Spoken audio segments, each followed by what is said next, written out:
Hi. Hi. Welcome.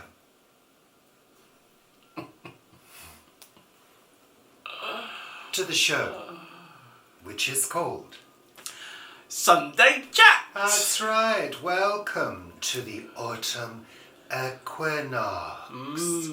Ooh, autumn equinox. The new season is upon us now, and what's in store for the weather? Well, that's coming up a little later here on Sunday Chat. Ow, I hurt my own hand. I almost said Richard and Paul that first time, actually. Richard and Paul. Yeah. Sunday Chat, welcome to Oh, the it'd be cult. like bingo, wouldn't it? The cult. Richard and Paul. Two fat ladies. 22. We've been together too long.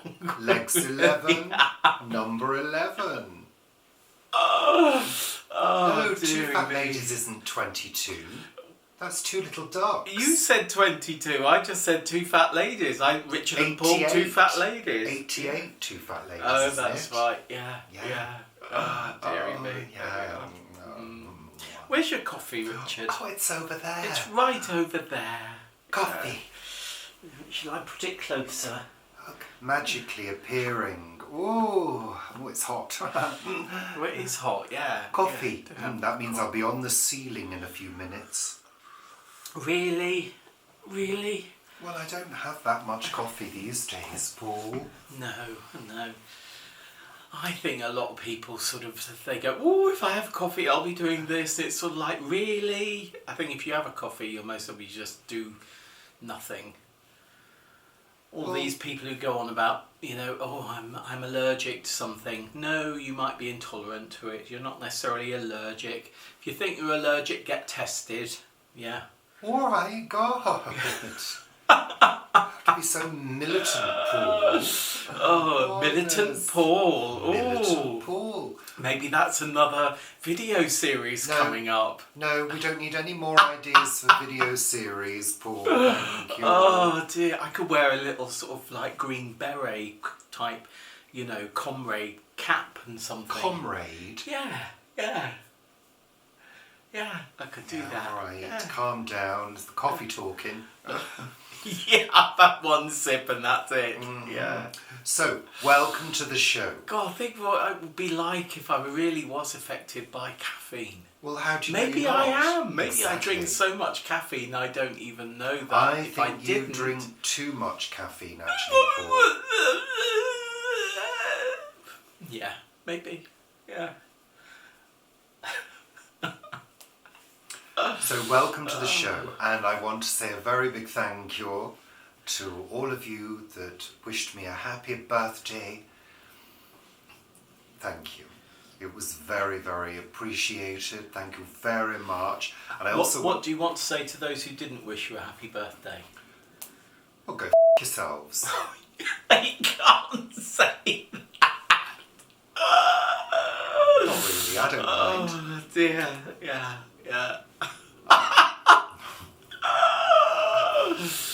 So I want to say thank you to my sister who bought me this. I wanted to show you this. Bought me this. Can you check that it's not flaring? No, I can see that, yeah. It's a print, and it's an Alice print, and most of you know that I love everything Alice. This is an illustration by Mabel Lucy Atwell, and it's the Mock Turtle story. It's the Mock Turtle telling his story, and the Griffin and Alice. Anyway, isn't that lovely? Thank you, Trudy. It's lovely. I really love that. I'm going to get that framed. Good, there we are. Super duper. So let's... When are you going to get that framed? In 2028. There we are. Reality check, yeah. Haven't we got a framing place just round the corner somewhere? No, that closed down about 1997. About 16 years ago, I think. Yeah. Okay. Yeah. Lovely. That's super. Well, I'll just have to make do.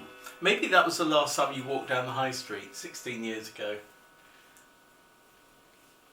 Well, since the internet, really. Who doesn't like an online shop? I love online shopping. I know you do. I love yeah, online. I you love loved being it. able to get whatever I need by the next day. I love that. I sort of find that sometimes there's too much choice, and I actually get put off shopping online because there's too much choice and I can't make up my mind. Yeah. And I think that's why I like shops like Lidl and Aldi. Lidl is our local one, because you have less choice. You know, you go into Waitrose to buy jam, and there's like 50 metres of different types of jams and marmalades of various different sorts, and I get overwhelmed by the decision that needs to be made. Can you not go on? I can't go on. Where of course at Lidl I can go on, because I go in there and if I want strawberry jam, there is a jar of their own strawberry jam, and it's fabulous strawberry jam. But I think the thing about Other strawberry jams are available at other places, but they're not as good as the Lidl one. I think the thing This about isn't a paid promotion. I think about the thing about online shopping is the things you buy regularly. You know, when they're available, it's great. You know, things like my eye cream, hairspray, hair products, things like that that you use on a regular basis, being able to just pick them up. I don't use them on a regular basis. Well, I do, Paul. You mean one uses on a regular basis? One does use it on a regular basis, Paul. Thank you very much. So let's move on, shall we I think now? I use some cream that we were given by a neighbour about a year ago, and then that argan oil, which we've had for several years. I use a splodge of that and a little bit of cream, and then I do this, and that's why I have this unique hairstyle. Yeah, all right, enough about you. God.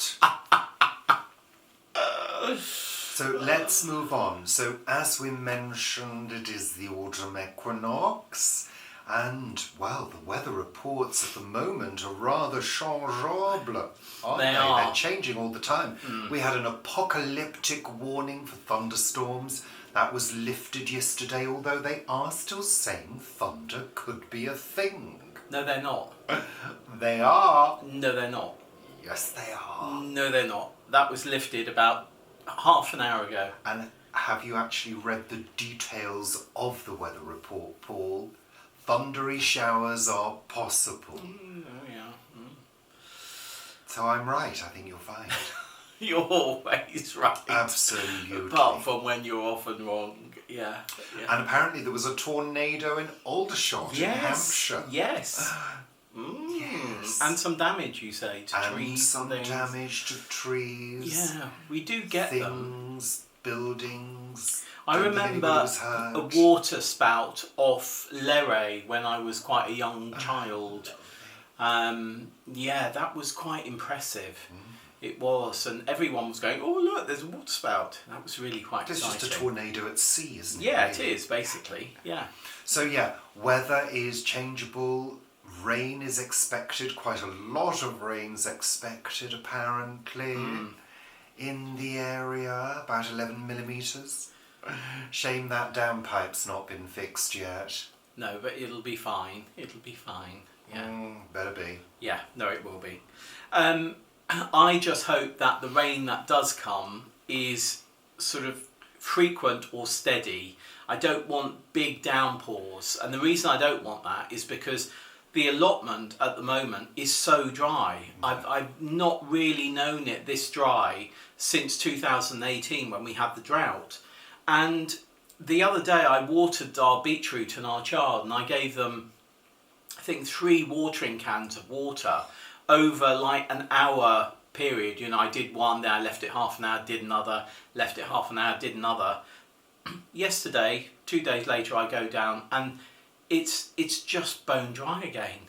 It's that breeze that we've been having all the time is such a drying breeze, you know, as it goes across the allotment and across roads and all of that, it just dries that surface out.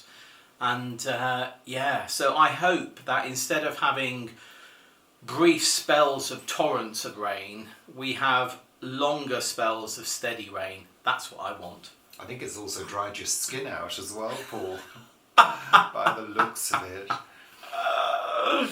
Anywho, yes, so autumn has arrived, one of my favourite seasons. I do love spring, but I do love autumn. We're hoping for some gorgeous autumnal colours, and I've got a feeling it's going to be quite good this year, because some of the colours are here already.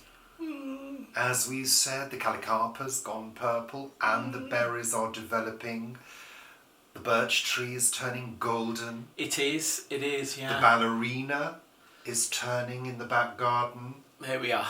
Got a ballerina in the back garden. It's a bush. I know it's a bush. It's a shrub, actually. It's a shrub. Bush, shrub. Yeah. Tomato. Anywho, so we had a busy weekend last weekend, didn't we? I had my sister and my niece. Sophie Stock from Sophie Stock Art, as I've mentioned before. So that was a busy weekend. Yeah. But it was quite good because it was quite a short week at work. I had Monday and Friday off. And as many of you know, I'm transitioning to part-time. Yay! Yes. I can't wait. I'm part-time from next week. Next week? Hurrah! Which means more time for making videos. I've got a couple of thoughts on cookery videos that we could do, Paul. Oh, great! Yay! So that's lovely. So somebody was asking on my week at the plot about cookery videos. So the thing is, they do take a lot of planning, a lot of sort of trialing, unless it's a sort of throw together meal.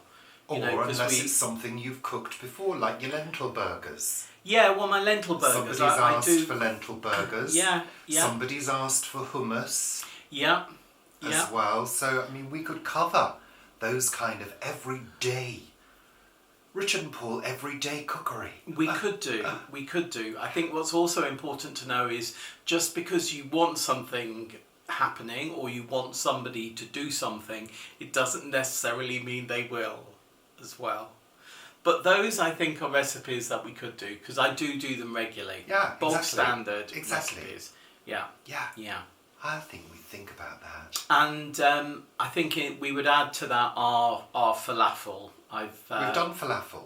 Have we done falafel? We did falafel with fresh chickpeas. We did falafel with fresh chickpeas. Which you can use ordinary chickpeas as well, can't you? In what? In falafel. You can use tinned, can't you? Well, you need to be more careful. The texture is very different because most chickpeas that are tinned are quite soft. And when I do the falafel, I make them in the traditional way now, where I soak the chickpeas for 24 hours and then I process them raw, and they get cooked. They get cooked whilst you fry the falafel or bake them, because I bake them, so they're low fat as well, which is good. Yeah. So maybe we'll do another falafel recipe. I think we'll do another falafel. Dried chickpeas. Yeah. Lovely. Dried soaked chickpeas. Something to look forward to. Yeah. Oh, so much to look forward to. Yes. In the new season with Richard and Paul. What? I thought you were breaking there. No. I'm not ready for an edit yet. Oh, I thought he was breaking there for yeah, anyway, there we are. Oh, did we set the timer? I don't know. No, I don't think so. Oh. Maybe we did. Maybe we should have a break then. I think we should. What's it say? It says 14 minutes on the clock there. Oh, how nice. Anywho. So, in other news this week, we've been gardening, doing a little bit of gardening at home. Yeah. I noticed a while back that there was ivy growing on that wall. It's out of reach. It's such a small passageway. Can't really fit down it physically. The side of our wall of the house is a foot or so away from the neighbour's garage wall. Yeah. And that's where the ivy is growing up. Yeah, so you bought a telescopic pruner, Paul. I did, because the thing is, obviously we've, spent a good chunk of money getting the whole house painted, and with the ivy on that side of the garage, on that wall, it can come across, and it was starting to reach across to come back onto our wall. So I got some long pruners and did the job, and I thought it was going to be much more difficult than it was. But the good thing is, these pruners, which are sort of the size of maybe 2 walking sticks, maybe about 5 foot, they actually extend out to 3 meters. So I was able to clip the bits that were reaching out towards the house wall, and as I did that, they got if you clip it one way, the clipping drops to the ground, and if you do it another way, it holds it. And when I held the clipping that I cut and gave it a little tug, it came away. The ivy started coming away from the garage, so I was able to virtually strip that whole wall, which was great. And where did you get the clippers from, Paul? I got them from Amazon. Exactly. Yeah. It's So interesting convenient. because I've got clippers before, and I did a lot of reading of the reviews, and these clippers are pretty basic clippers, extendable clippers, but the reviews were good. Well, the previous ones you bought have the cord that you pull. They do. And This was I've a never a got on trigger with one. those. I It think must be quite light as well. it's relatively light, Yeah. and it's got a rubber sleeve that can go up and down, so you're able to hold it in 2 places, which is Do you good. think we'll be able to get that bit of plum tree that's coming over our side? I'm not. Or will it be too No, thick? I will have to get the big ones, because the thing is, they are more like secateurs rather than the sort of forceful clippers, forceful pruner that you get, the extending pruner. So yeah, that's a job to do. I also bought a little handheld grass clipper to be able to do the lawn, because I don't want a lawnmower. I haven't got anywhere to store a lawnmower, and I don't have a big enough lawn. We don't have a big enough lawn at the back to warrant a lawnmower. So I bought this little handheld grass edge clipper, which also comes with a sort of small hedge pruner as well. And that was perfect for doing the grass, because I've recently reseeded the lawn and it's growing really well. So that did the job perfectly. Marvellous. Yeah, I was pleased with that. So you'll be able to do the lawn and clip your bush, so that's marvellous. Absolutely, and it's rechargeable too. Marvellous. So I was very, very happy about that. I finally washed the car after Paul had trashed it. Well, Yeah. I mean, Mud, grass, twigs, inside the car. Paul, really? well, It's not a Land Rover, you know. no. It's a little city bug. It is. It's yes. Yes. I mean, it wasn't trashed.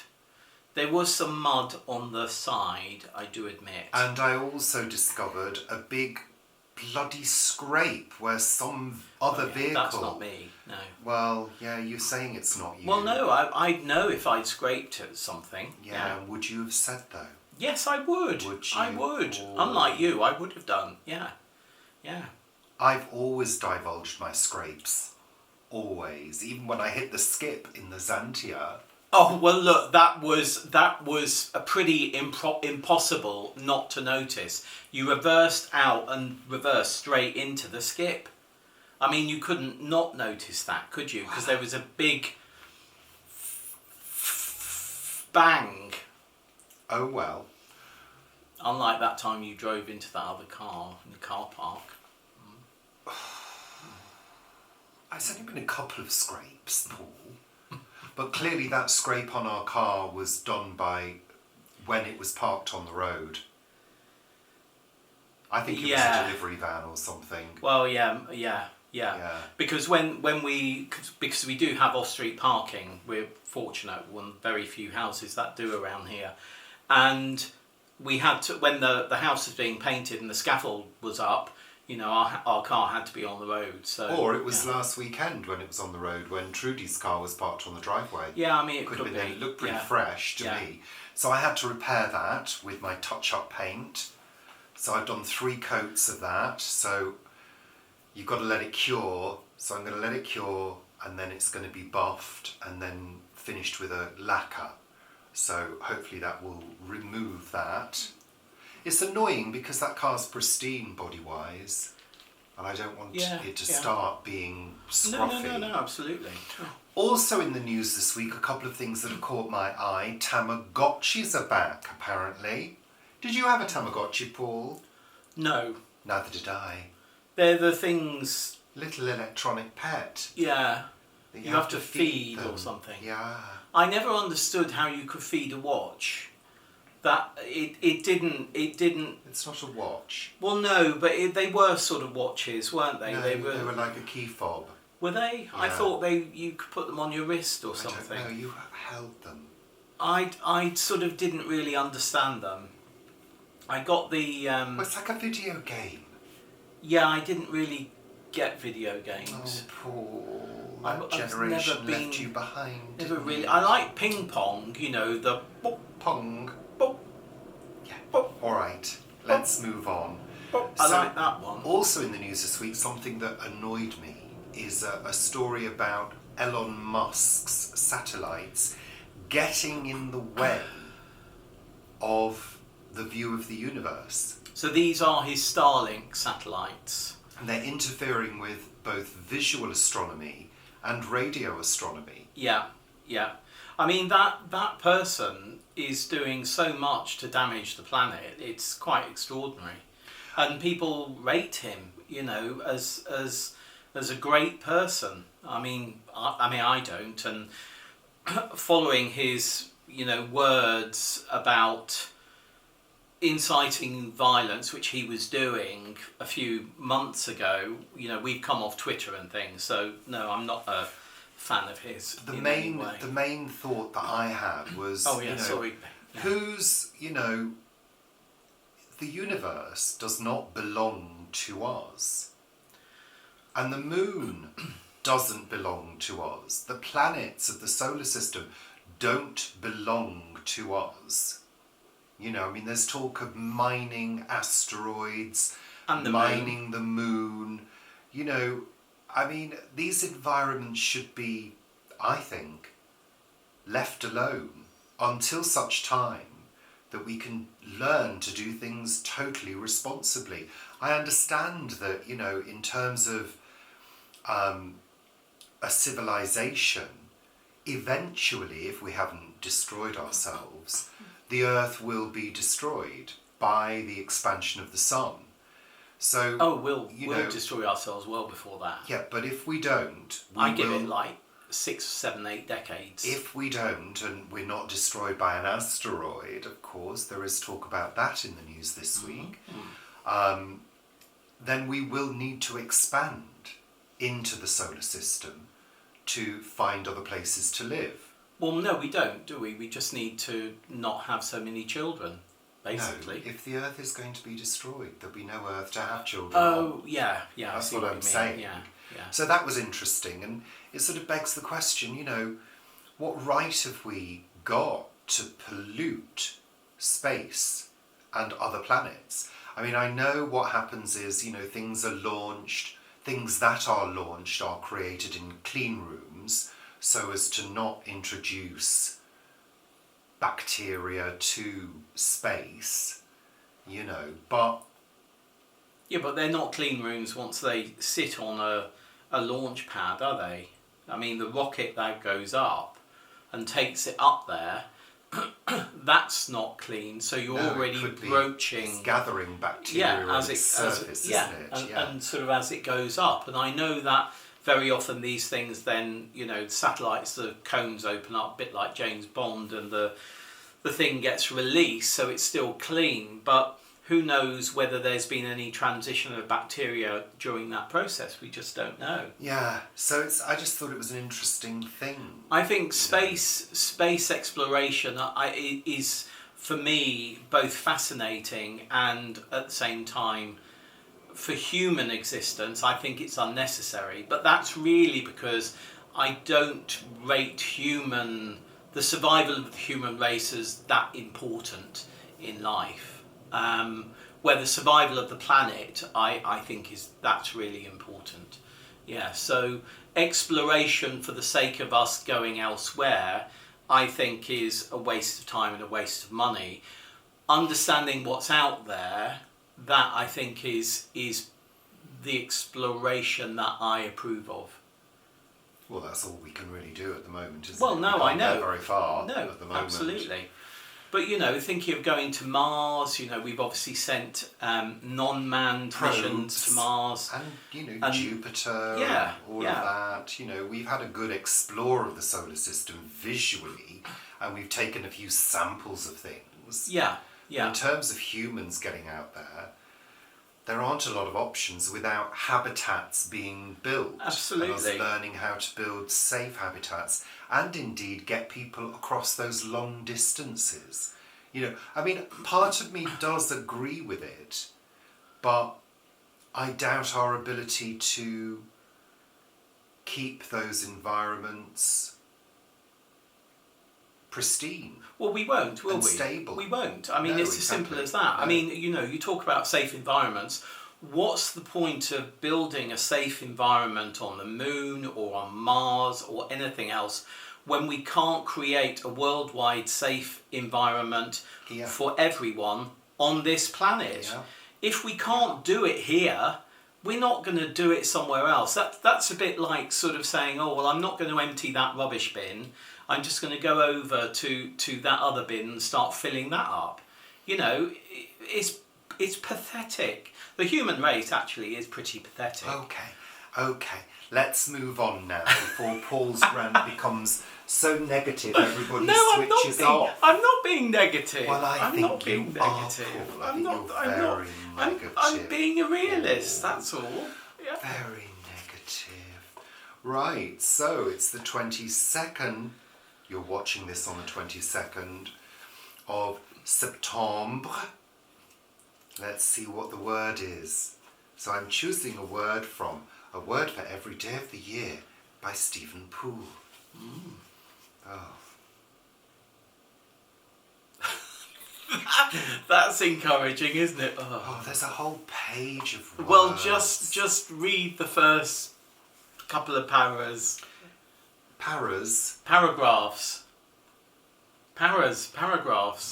Not talking about paratroopers or anything. Yeah. Entregent. Oh. I want to say entregent. Well, you can do if you want. Entregent. Okay. Entregent. Oh, that's not what I thought then. Entregent.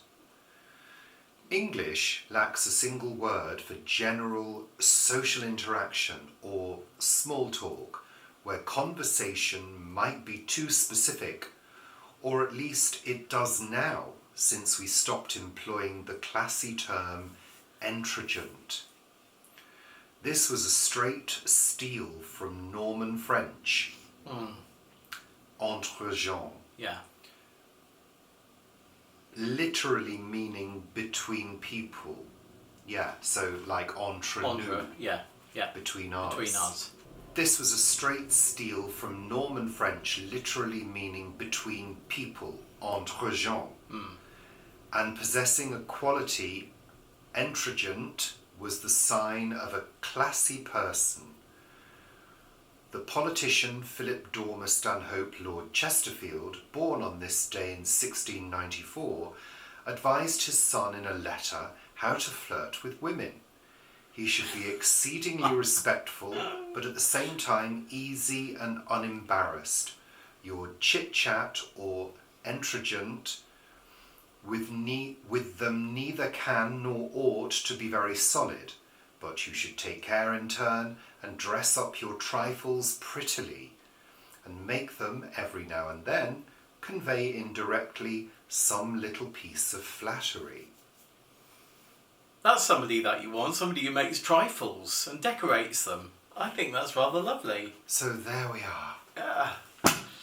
It's interesting, isn't it? Because us Brits, we talk about the weather, and there is that chit-chat that goes on, which is sort of superfluous, unnecessary, but actually just part of daily life. Yeah. Lovely. It's a bit like Sunday chat. Yeah. Let's move on to what have we watched on television this week. It's been a strange week for TV this week.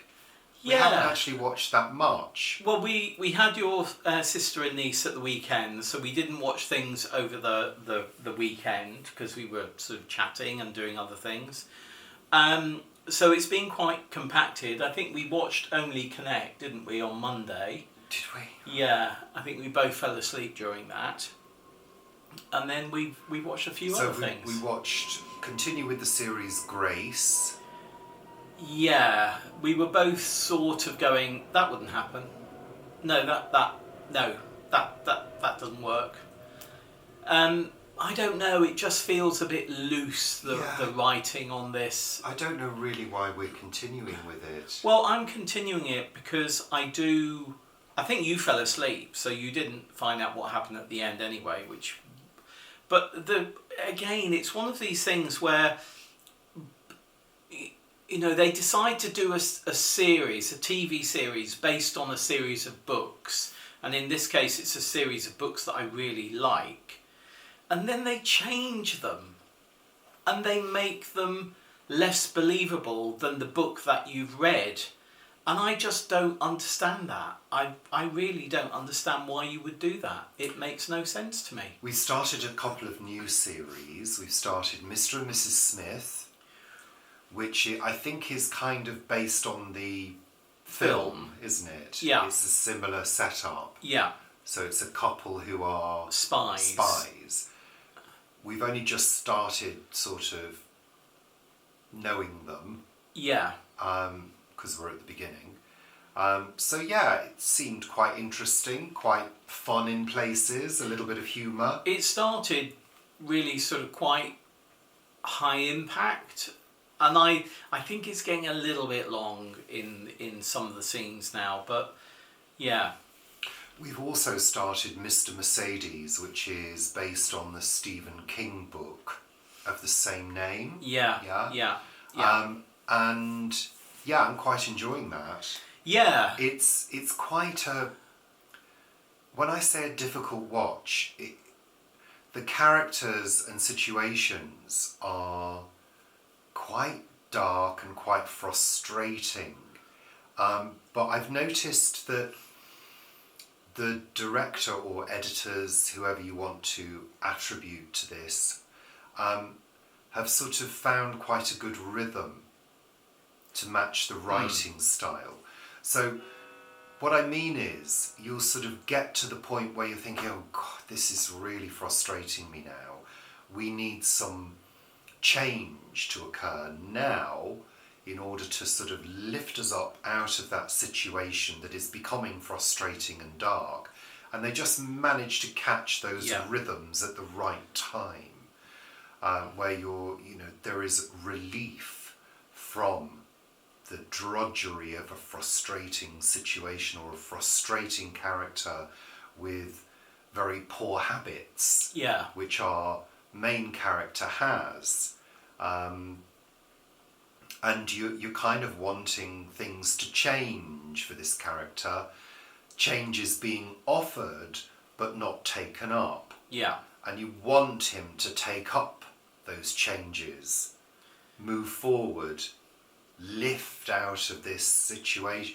Do you know what I mean? So the rhythm is being picked up and the story manipulated in the right way.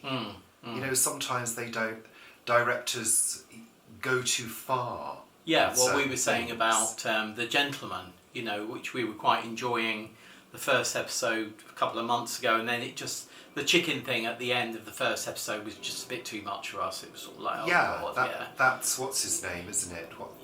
Guy Ritchie. Guy Ritchie. It's sort of like, gone too far. Pushes things too far, and it no longer becomes a pleasure. It becomes a real chore and extremely uncomfortable. I don't like things that make me uncomfortable to the extreme. Yeah, absolutely. No. You know. And the casting is really good. You know, I've gone on about the casting in Grace and the fact that the character Grace is not at all what I had imagined, having read 15, 16 of the books, whereas the character of the detective in Mr. Mercedes, or the retired detective, is perfect casting. Absolutely perfect casting. The other new show that we've started is the Chelsea Detective. Yeah. Which naturally is set in Chelsea. And you get a lot of aerial shots of Chelsea. Yeah, I mean, it is a postcard from Chelsea, so it's perfect for overseas markets. Yeah. Because I would imagine a lot of people would really enjoy it. Chelsea's a very pretty area of London. We're kind of familiar with Chelsea. We've certainly driven through some of the areas many times. And yeah, quite enjoying it. It's okay. It's gentle. It's okay. Yeah. It's all right. It's a bit like a British or a Chelsea Van der Valk, you know, because he was on a Amsterdam boat, and this guy lives on a houseboat on the Thames at Chelsea. So yeah, we'll carry on with that. And we know exactly where those houseboats are. We do. We've driven past them many times. And I've Cheney Walk. Been on a couple of them over the years. Yeah. The other show that we watched, unusually, we watched the One Show last night. We did. Because Dame Joan Collins was on it. In flicking, we got to the One Show and decided, because Dame Joan Collins was on it, to start watching it from the beginning. So we did watch it from the beginning. And of course, Dame Joan Collins is a national treasure. Absolutely. So yeah, we enjoyed that, and she's looking great for her age. I mean, she's in her 90s now, isn't she? Yeah. You know, amazing. What an amazing life she's had. Absolutely. And a career. I mean, you know, she's really had to push. She has. She's one of those people who has worked and hasn't had it easy. No. You know, she's had a few breaks. I mean, you know, opportunities. But you also feel that she's fought for herself, and that has been quite tough as well. Yeah. So that was enjoyable. Yeah. Lovely. So that's it. We've done it. We've done the list. We've done the list, and that's another Sunday chat over. Sunday chat! And done with. Bananas! Tits and bums. So thank you very much for watching. We do hope you've enjoyed it. And we'll see you very soon. Yes, we will. Yeah. Goodbye. Yeah. Is that it? We're going now. That's you. He's done his time. Goodbye. That's it. See you very soon. Goodbye.